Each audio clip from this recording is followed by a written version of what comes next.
An anomaly which often struck me in the character of my friend Sherlock Holmes was that, although in his methods of thought he was the neatest and most methodical of mankind, and although also he affected a certain quiet primness of dress, he was none the less in his personal habits one of the most untidy men that ever drove a fellow lodger to distraction. Not that I am in the least conventional in that respect myself. The rough and tumble work in Afghanistan, coming on the top of a natural bohemianism of disposition, has made me rather more lax than befits a medical man. But with me there is a limit, and when I find a man who keeps his cigars in the coal scuttle, his tobacco in the toe end of a Persian slipper, and his unanswered correspondence transfixed by a jackknife into the very center of his wooden mantelpiece, then I begin to give myself virtuous airs. I have always held, too, that pistol practice should be distinctly an open-air pastime, and when Holmes, in one of his queer humors, would sit in an armchair with his hair-trigger and 100 Boxer cartridges, and proceed to adorn the opposite wall with a patriotic V or done in bullet pox, I felt strongly that neither the atmosphere nor the appearance of our room was improved by it. Our chambers were always full of chemicals and of criminal relics which had a way of wandering into unlikely positions, and of turning up in the butter dish or in even less desirable places. But his papers were my great crux. He had a horror of destroying documents, especially those which were connected with his past cases, and yet it was only once in every year or two that he would muster energy to docket and arrange them, for, as I have mentioned somewhere in these incoherent memoirs, the outbursts of passionate energy when he performed the remarkable feats with which his name is associated were followed by reactions of lethargy during which he would lie about with his violin and his books, hardly moving save from the sofa to the table. Thus month after month his papers accumulated, until every corner of the room was stacked with bundles of manuscript which were on no account to be burned, and which could not be put away save by their owner. One winter's night, as we sat together by the fire, I ventured to suggest to him that, as he had finished pasting extracts into his commonplace book, he might employ the next 2 hours in making our room a little more habitable. He could not deny the justice of my request, so with a rather rueful face he went off to his bedroom, from which he returned presently pulling a large tin box behind him. This he placed in the middle of the floor and, squatting down upon a stool in front of it, he threw back the lid. I could see that it was already a third full of bundles of paper tied up with red tape into separate packages. "There are cases enough here, Watson," said he, looking at me with mischievous eyes. "I think that if you knew all that I had in this box you would ask me to pull some out instead of putting others in." "These are the records of your early work, then?" I asked. "I have often wished that I had notes of those cases." "Yes, my boy, these were all done prematurely before my biographer had come to glorify me." He lifted bundle after bundle in a tender, caressing sort of way. "They are not all successes, Watson," said he. "But there are some pretty little problems among them. Here's the record of the Tarleton murders, and the case of Vanbury, the wine merchant, and the adventure of the old Russian woman, and the singular affair of the aluminium crutch, as well as a full account of Ricoletti of the clubfoot, and his abominable wife. And here, now, this really is something a little recherché." He dived his arm down to the bottom of the chest, and brought up a small wooden box with a sliding lid, such as children's toys are kept in. From within he produced a crumpled piece of paper, an old-fashioned brass key, a peg of wood with a ball of string attached to it, and 3 rusty old discs of metal. "Well, my boy, what do you make of this lot?" he asked, smiling at my expression. "It is a curious collection." "Very curious, and the story that hangs round it will strike you as being more curious still." "These relics have a history then?" "So much so that they are history." "What do you mean by that?" Sherlock Holmes picked them up one by one, and laid them along the edge of the table. Then he reseated himself in his chair and looked them over with a gleam of satisfaction in his eyes. "These," said he, "are all that I have left to remind me of the adventure of the Musgrave ritual." I had heard him mention the case more than once, though I had never been able to gather the details. "I should be so glad," said I, "if you would give me an account of it." "And leave the litter as it is?" he cried, mischievously. "Your tidiness won't bear much strain after all, Watson." But I should be glad that you should add this case to your annals, for there are points in it which make it quite unique in the criminal records of this or, I believe, of any other country. A collection of my trifling achievements would certainly be incomplete which contained no account of this very singular business. You may remember how the affair of the Gloria Scott, and my conversation with the unhappy man whose fate I told you of, first turned my attention in the direction of the profession which has become my life's work. You see me now when my name has become known far and wide, and when I am generally recognized both by the public and by the official force as being a final court of appeal in doubtful cases. Even when you knew me first, at the time of the affair which you have commemorated in A Study in Scarlet, I had already established a considerable, though not a very lucrative, connection. You can hardly realize, then, how difficult I found it at first, and how long I had to wait before I succeeded in making any headway. When I first came up to London I had rooms in Montague Street, just round the corner from the British Museum, and there I waited, filling in my too abundant leisure time by studying all those branches of science which might make me more efficient. Now and again cases came in my way, principally through the introduction of old fellow students, for during my last years at the university there was a good deal of talk there about myself and my methods. The third of these cases was that of the Musgrave ritual, and it is to the interest which was aroused by that singular chain of events, and the large issues which proved to be at stake, that I trace my first stride towards the position which I now hold. Reginald Musgrave had been in the same college as myself, and I had some slight acquaintance with him. He was not generally popular among the undergraduates, though it always seemed to me that what was set down as pride was really an attempt to cover extreme natural diffidence. In appearance he was a man of exceedingly aristocratic type, thin, high-nosed, and large-eyed, with languid and yet courtly manners. He was indeed a scion of one of the very oldest families in the kingdom, though his branch was a cadet one which had separated from the northern Musgraves some time in the 16th century, and had established itself in western Sussex, where the manor house of Holstone is perhaps the oldest inhabited building in the county. Something of his birthplace seemed to cling to the man, and I never looked at his pale, keen face or the poise of his head without associating him with grey archways and mullioned windows and all the venerable wreckage of a feudal keep. Once or twice we drifted into talk, and I can remember that more than once he expressed a keen interest in my methods of observation and inference. For 4 years I had seen nothing of him until one morning he walked into my room in Montague Street. He had changed little, was dressed like a young man of fashion, he was always a bit of a dandy, and preserved the same quiet, suave manner which had formerly distinguished him. "How has all gone with you, Musgrave?" I asked, after we had cordially shaken hands. "You probably heard of my poor father's death," said he. "He was carried off about 2 years ago. Since then I have of course had the Holstone estates to manage, and as I am member for my district as well, my life has been a busy one.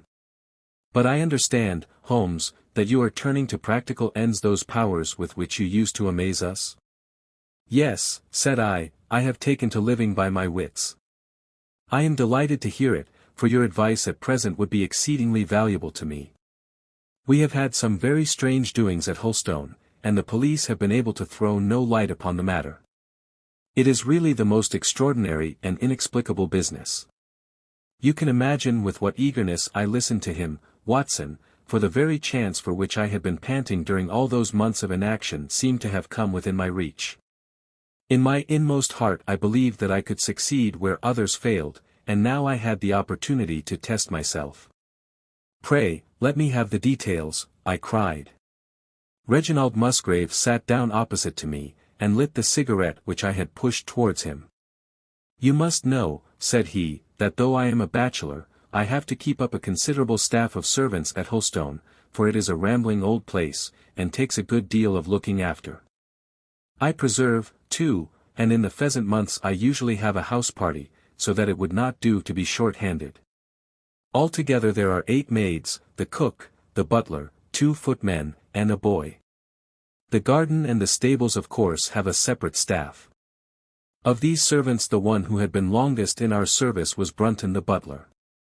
He was a young schoolmaster out of place when he was first taken up by my father, but he was a man of great energy and character, and he soon became quite invaluable in the household. He was a well-grown, handsome man, with a splendid forehead, and though he has been with us for 20 years he cannot be more than 40 now. With his personal advantages and his extraordinary gifts, for he can speak several languages and play nearly every musical instrument, it is wonderful that he should have been satisfied so long in such a position, but I suppose that he was comfortable, and lacked energy to make any change. The butler of Holstone is always a thing that is remembered by all who visit us. But this paragon has one fault. He is a bit of a Don Juan, and you can imagine that for a man like him it is not a very difficult part to play in a quiet country district. When he was married it was all right, but since he has been a widower we have had no end of trouble with him.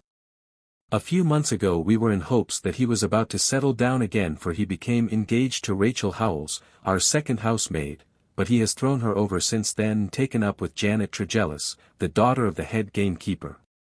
Rachel, who is a very good girl, but of an excitable Welsh temperament, had a sharp touch of brain fever, and goes about the house now, or did until yesterday, like a black-eyed shadow of her former self.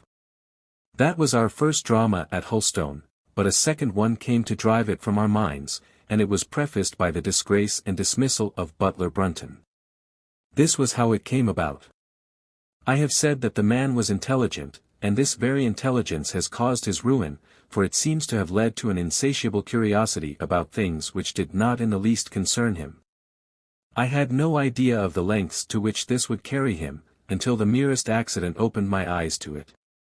I have said that the house is a rambling one. One day last week, on Thursday night, to be more exact, I found that I could not sleep, having foolishly taken a cup of strong café noir after my dinner. After struggling against it until 2 in the morning, I felt that it was quite hopeless, so I rose and lit the candle with the intention of continuing a novel which I was reading.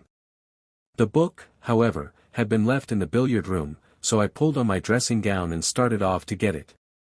In order to reach the billiard room I had to descend a flight of stairs and then to cross the head of a passage which led to the library and the gun room.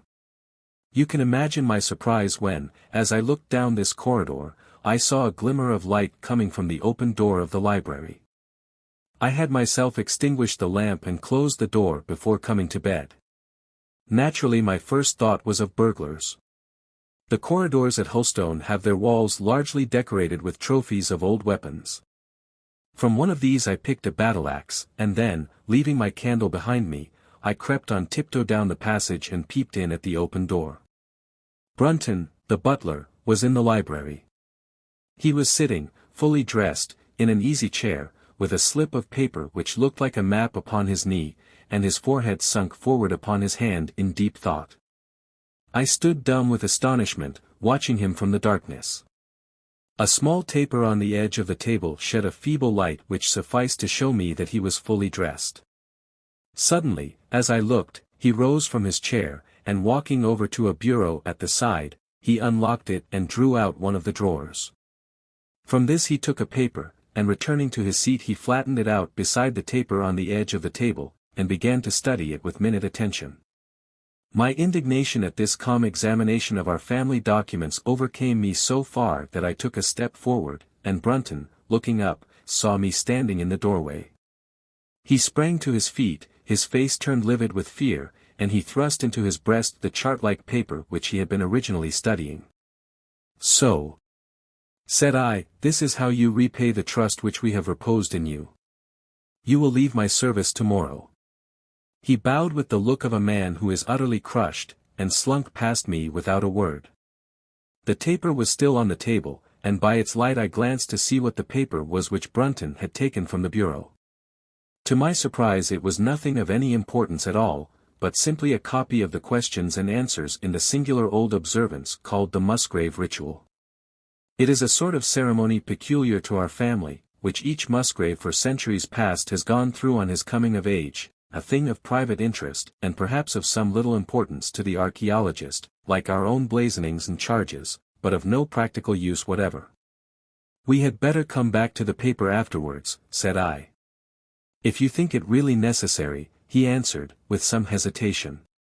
To continue my statement, however, I relocked the bureau, using the key which Brunton had left, and I had turned to go when I was surprised to find that the butler had returned, and was standing before me. "Mr. Musgrave, sir," he cried, in a voice which was hoarse with emotion, "I can't bear disgrace, sir. I've always been proud above my station in life, and disgrace would kill me. My blood will be on your head, sir, it will, indeed, if you drive me to despair. If you cannot keep me after what has passed, then for God's sake let me give you notice and leave in a month, as if of my own free will. I could stand that, Mr. Musgrave, but not to be cast out before all the folk that I know so well." "You don't deserve much consideration, Brunton," I answered. "Your conduct has been most infamous. However, as you have been a long time in the family, I have no wish to bring public disgrace upon you. A month, however, is too long. Take yourself away in a week, and give what reason you like for going." "Only a week, sir," he cried, in a despairing voice. "A fortnight, say at least a fortnight." "A week," I repeated, "and you may consider yourself to have been very leniently dealt with." He crept away, his face sunk upon his breast, like a broken man, while I put out the light and returned to my room. For 2 days after this Brunton was most assiduous in his attention to his duties. I made no allusion to what had passed, and waited with some curiosity to see how he would cover his disgrace. On the 3rd morning, however, he did not appear, as was his custom, after breakfast to receive my instructions for the day. As I left the dining room I happened to meet Rachel Howells, the maid. I have told you that she had only recently recovered from an illness, and was looking so wretchedly pale and wan that I remonstrated with her for being at work. "You should be in bed," I said. "Come back to your duties when you are stronger." She looked at me with so strange an expression that I began to suspect that her brain was affected. "I am strong enough, Mr. Musgrave," said she. "We will see what the doctor says," I answered. "You must stop work now, and when you go downstairs just say that I wish to see Brunton." "The butler is gone," said she. "Gone? Gone where?" "He is gone. No one has seen him. He is not in his room." "Oh, yes, he is gone, he is gone." She fell back against the wall with shriek after shriek of laughter, while I, horrified at this sudden hysterical attack, rushed to the bell to summon help. The girl was taken to her room, still screaming and sobbing, while I made inquiries about Brunton. There was no doubt about it that he had disappeared.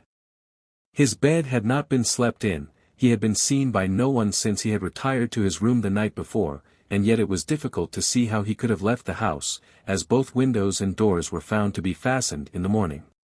His clothes, his watch, and even his money were in his room, but the black suit which he usually wore was missing. His slippers, too, were gone, but his boots were left behind. Where then could Butler Brunton have gone in the night, and what could have become of him now? Of course we searched the house from cellar to garret, but there was no trace of him. It is, as I have said, a labyrinth of an old house, especially the original wing, which is now practically uninhabited, but we ransacked every room and cellar without discovering the least sign of the missing man. It was incredible to me that he could have gone away leaving all his property behind him, and yet where could he be? I called in the local police, but without success. Rain had fallen on the night before and we examined the lawn and the paths all round the house, but in vain. Matters were in this state, when a new development quite drew our attention away from the original mystery. For 2 days Rachel Howells had been so ill, sometimes delirious, sometimes hysterical, that a nurse had been employed to sit up with her at night. On the 3rd night after Brunton's disappearance, the nurse, finding her patient sleeping nicely, had dropped into a nap in the armchair, when she woke in the early morning to find the bed empty, the window open, and no signs of the invalid. I was instantly aroused, and, with the 2 footmen, started off at once in search of the missing girl. It was not difficult to tell the direction which she had taken, for, starting from under her window, we could follow her footmarks easily across the lawn to the edge of the mere, where they vanished close to the gravel path which leads out of the grounds. The lake there is 8 feet deep, and you can imagine our feelings when we saw that the trail of the poor demented girl came to an end at the edge of it. Of course, we had the drags at once, and set to work to recover the remains, but no trace of the body could we find.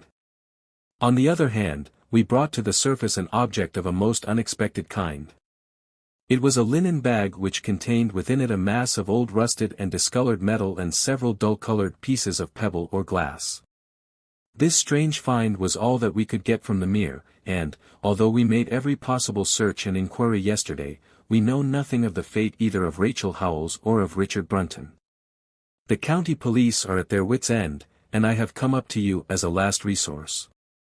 You can imagine, Watson, with what eagerness I listened to this extraordinary sequence of events, and endeavored to piece them together, and to devise some common thread upon which they might all hang. The butler was gone. The maid was gone. The maid had loved the butler, but had afterwards had cause to hate him. She was of Welsh blood, fiery and passionate. She had been terribly excited immediately after his disappearance. She had flung into the lake a bag containing some curious contents. These were all factors which had to be taken into consideration, and yet none of them got quite to the heart of the matter. What was the starting point of this chain of events? There lay the end of this tangled line. I must see that paper, Musgrave, said I, which this butler of yours thought it worth his while to consult, even at the risk of the loss of his place. It is rather an absurd business, this ritual of ours, he answered. But it has at least the saving grace of antiquity to excuse it. I have a copy of the questions and answers here if you care to run your eye over them. He handed me the very paper which I have here, Watson, and this is the strange catechism to which each Musgrave had to submit when he came to man's estate. I will read you the questions and answers as they stand. Whose was it? His who is gone. Who shall have it? He who will come. Where was the sun? Over the oak. Where was the shadow? Under the elm. How was it stepped? North by 10 and by 10, east by 5 and by 5, south by 2 and by 2, west by 1 and by 1, and so under. What shall we give for it? All that is ours. Why should we give it? For the sake of the trust. The original has no date, but is in the spelling of the middle of the 17th century, remarked Musgrave. I am afraid, however, that it can be of little help to you in solving this mystery. At least, said I, it gives us another mystery, and one which is even more interesting than the first. It may be that the solution of the one may prove to be the solution of the other. You will excuse me, Musgrave, if I say that your butler appears to me to have been a very clever man, and to have had a clearer insight than 10 generations of his masters. I hardly follow you, said Musgrave. The paper seems to me to be of no practical importance. But to me it seems immensely practical, and I fancy that Brunton took the same view. He had probably seen it before that night on which you caught him. It is very possible. We took no pains to hide it. He simply wished, I should imagine, to refresh his memory upon that last occasion.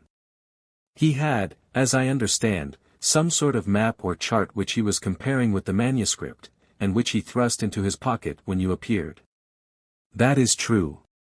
But what could he have to do with this old family custom of ours, and what does this rigmarole mean? I don't think that we should have much difficulty in determining that, said I. With your permission we will take the first train down to Sussex, and go a little more deeply into the matter upon the spot. The same afternoon saw us both at Holstone. Possibly you have seen pictures and read descriptions of the famous old building, so I will confine my account of it to saying that it is built in the shape of an L, the long arm being the more modern portion, and the shorter the ancient nucleus, from which the other had developed. Over the low, heavily linteled door, in the center of this old part, is chiseled the date, 1607, but experts are agreed that the beams and stonework are really much older than this. The enormously thick walls and tiny windows of this part had in the last century driven the family into building the new wing, and the old one was used now as a storehouse and a cellar, when it was used at all. A splendid park with fine old timber surrounds the house, and the lake, to which my client had referred, lay close to the avenue, about 200 yards from the building. I was already firmly convinced, Watson, that there were not 3 separate mysteries here, but one only, and that if I could read the Musgrave ritual aright I should hold in my hand the clue which would lead me to the truth concerning both the butler Brunton and the maid Howells. To that then I turned all my energies. Why should this servant be so anxious to master this old formula? Evidently because he saw something in it which had escaped all those generations of country squires, and from which he expected some personal advantage. What was it then, and how had it affected his fate? It was perfectly obvious to me, on reading the ritual, that the measurements must refer to some spot to which the rest of the document alluded, and that if we could find that spot, we should be in a fair way towards finding what the secret was which the old Musgraves had thought it necessary to embalm in so curious a fashion. There were two guides given us to start with, an oak and an elm. As to the oak there could be no question at all. Right in front of the house, upon the left-hand side of the drive, there stood a patriarch among oaks, one of the most magnificent trees that I have ever seen. That was there when your ritual was drawn up, said I, as we drove past it. It was there at the Norman Conquest in all probability, he answered. It has a girth of 23 feet. Have you any old elms? I asked. There used to be a very old one over yonder but it was struck by lightning 10 years ago, and we cut down the stump. You can see where it used to be. Oh, yes. There are no other elms. No old ones, but plenty of beeches. I should like to see where it grew. We had driven up in a dog-cart, and my client led me away at once, without our entering the house, to the scar on the lawn where the elm had stood. It was nearly midway between the oak and the house. My investigation seemed to be progressing. I suppose it is impossible to find out how high the elm was? I asked. I can give you it at once. It was 64 feet. How do you come to know it? I asked, in surprise. When my old tutor used to give me an exercise in trigonometry, it always took the shape of measuring heights. When I was a lad I worked out every tree and building in the estate. This was an unexpected piece of luck. My data were coming more quickly than I could have reasonably hoped. Tell me, I asked, did your butler ever ask you such a question? Reginald Musgrave looked at me in astonishment. Now that you call it to my mind, he answered, Brunton did ask me about the height of the tree some months ago, in connection with some little argument with the groom. This was excellent news, Watson, for it showed me that I was on the right road. I looked up at the sun. It was low in the heavens, and I calculated that in less than an hour it would lie just above the topmost branches of the old oak. One condition mentioned in the ritual would then be fulfilled. And the shadow of the elm must mean the farther end of the shadow, otherwise the trunk would have been chosen as the guide. I had, then, to find where the far end of the shadow would fall when the sun was just clear of the oak. That must have been difficult, Holmes, when the elm was no longer there. Well, at least I knew that if Brunton could do it, I could also. Besides, there was no real difficulty. I went with Musgrave to his study and whittled myself this peg, to which I tied this long string with a knot at each yard. Then I took 2 lengths of a fishing rod, which came to just 6 feet, and I went back with my client to where the elm had been. The sun was just grazing the top of the oak. I fastened the rod on end, marked out the direction of the shadow, and measured it. It was 9 feet in length. Of course the calculation now was a simple one. If a rod of 6 feet threw a shadow of 9, a tree of 64 feet would throw one of 96, and the line of the one would of course be the line of the other. I measured out the distance, which brought me almost to the wall of the house, and I thrust a peg into the spot. You can imagine my exultation, Watson, when within 2 inches of my peg I saw a conical depression in the ground. I knew that it was the mark made by Brunton in his measurements, and that I was still upon his trail. From this starting point I proceeded to step, having first taken the cardinal points by my pocket compass. 10 steps with each foot took me along parallel with the wall of the house, and again I marked my spot with a peg. Then I carefully paced off 5 to the east and 2 to the south. It brought me to the very threshold of the old door. 2 steps to the west meant now that I was to go 2 paces down the stone-flagged passage, and this was the place indicated by the ritual. Never have I felt such a cold chill of disappointment, Watson. For a moment it seemed to me that there must be some radical mistake in my calculations. The setting sun shone full upon the passage floor, and I could see that the old, foot-worn grey stones with which it was paved were firmly cemented together, and had certainly not been moved for many a long year. Brunton had not been at work here. I tapped upon the floor, but it sounded the same all over, and there was no sign of any crack or crevice. But, fortunately, Musgrave, who had begun to appreciate the meaning of my proceedings, and who was now as excited as myself, took out his manuscript to check my calculation. "And under," he cried. "You have omitted the and under." I had thought that it meant that we were to dig, but now, of course, I saw at once that I was wrong. "There is a cellar under this then?" I cried. "Yes, and as old as the house.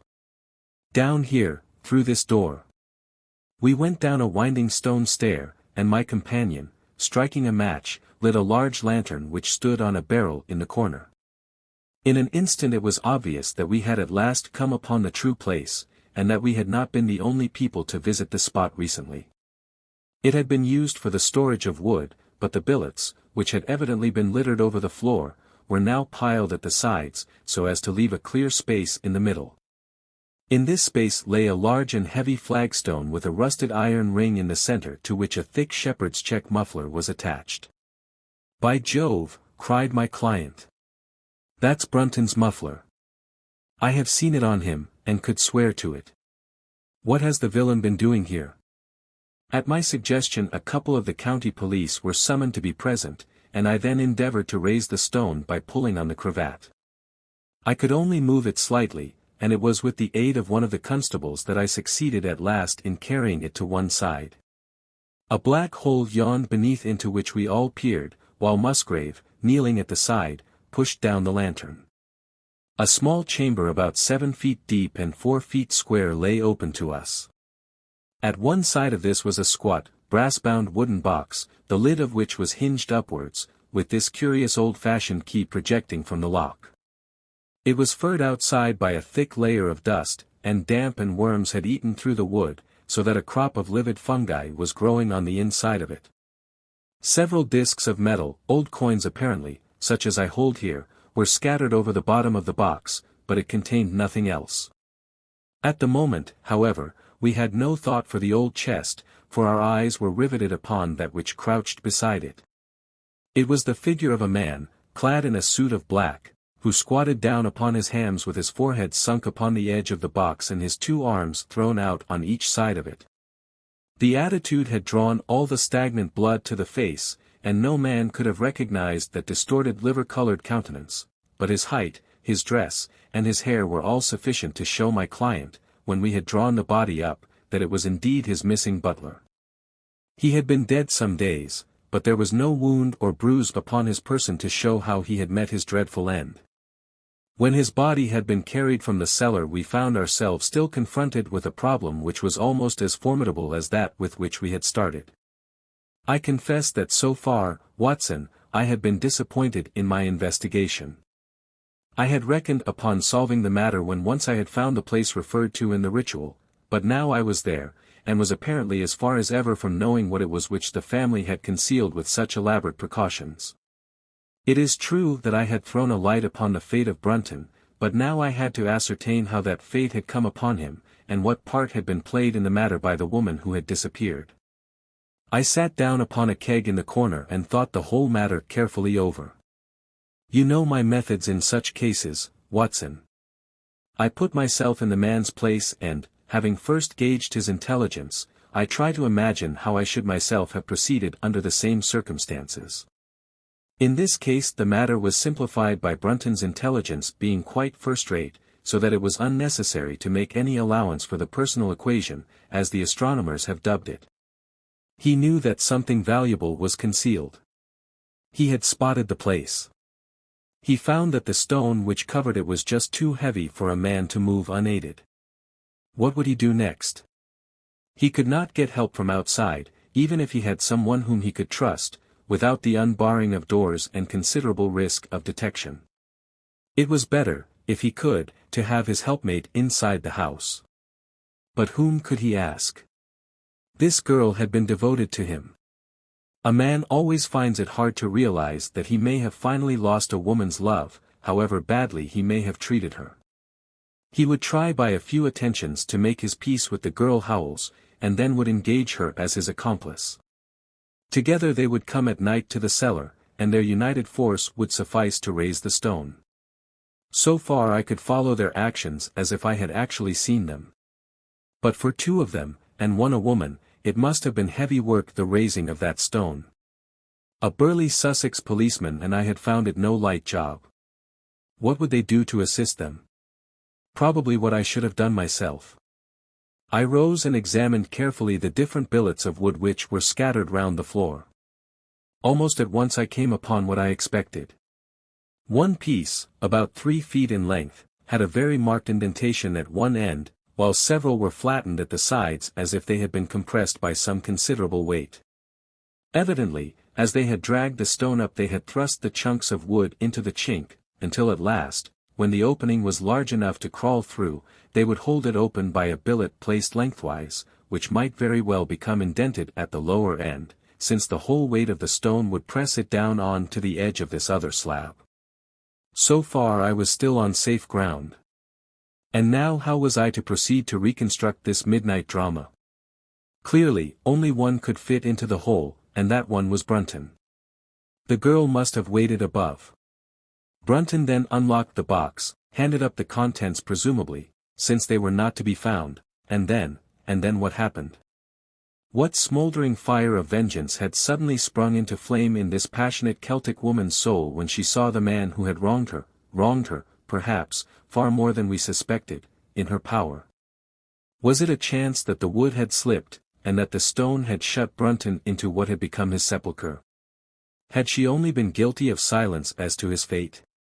Or had some sudden blow from her hand dashed the support away and sent the slab crashing down into its place? Be that as it might, I seemed to see that woman's figure still clutching at her treasure trove and flying wildly up the winding stair, with her ears ringing perhaps with the muffled screams from behind her and with the drumming of frenzied hands against the slab of stone which was choking her faithless lover's life out. Here was the secret of her blanched face, her shaken nerves, her peals of hysterical laughter on the next morning. But what had been in the box? What had she done with that? Of course, it must have been the old metal and pebbles which my client had dragged from the mere. She had thrown them in there at the first opportunity to remove the last trace of her crime. For 20 minutes I had sat motionless, thinking the matter out. Musgrave still stood with a very pale face, swinging his lantern and peering down into the hole. "These are coins of Charles I," said he, holding out the few which had been in the box. "You see we were right in fixing our date for the ritual." "We may find something else of Charles I," I cried, as the probable meaning of the first two questions of the ritual broke suddenly upon me. "Let me see the contents of the bag which you fished from the mere." We ascended to his study, and he laid the debris before me. I could understand his regarding it as of small importance when I looked at it, for the metal was almost black and the stones lustreless and dull. I rubbed one of them on my sleeve, however, and it glowed afterwards like a spark in the dark hollow of my hand. The metal work was in the form of a double ring, but it had been bent and twisted out of its original shape. "You must bear in mind," said I, "that the royal party made head in England even after the death of the king, and that when they at last fled they probably left many of their most precious possessions buried behind them, with the intention of returning for them in more peaceful times. My ancestor, Sir Ralph Musgrave, was a prominent cavalier and the right-hand man of Charles II in his wanderings," said my friend. "Ah, indeed," I answered. "Well now, I think that really should give us the last link that we wanted. I must congratulate you on coming into the possession, though in rather a tragic manner, of a relic which is of great intrinsic value, but of even greater importance as an historical curiosity." "What is it, then?" he gasped in astonishment. "It is nothing less than the ancient crown of the kings of England." "The crown?" "Precisely. Consider what the ritual says. How does it run? Whose was it? His who is gone. That was after the execution of Charles. Then, who shall have it? He who will come. That was Charles II, whose advent was already foreseen. There can, I think, be no doubt that this battered and shapeless diadem once encircled the brows of the royal Stuarts. And how came it in the pond? Ah, that is a question that will take some time to answer. And with that I sketched out to him the whole long chain of surmise and of proof which I had constructed. The twilight had closed in and the moon was shining brightly in the sky before my narrative was finished. And how was it then that Charles did not get his crown when he returned? Asked Musgrave, pushing back the relic into its linen bag. Ah, there you lay your finger upon the one point which we shall probably never be able to clear up. It is likely that the Musgrave who held the secret died in the interval, and by some oversight left this guide to his descendant without explaining the meaning of it. From that day to this it has been handed down from father to son, until at last it came within reach of a man who tore its secret out of it and lost his life in the venture. And that's the story of the Musgrave ritual, Watson. They have the crown down at Holstone, though they had some legal bother and a considerable sum to pay before they were allowed to retain it. I am sure that if you mentioned my name they would be happy to show it to you. Of the woman nothing was ever heard, and the probability is that she got away out of England and carried herself and the memory of her crime to some land beyond the seas.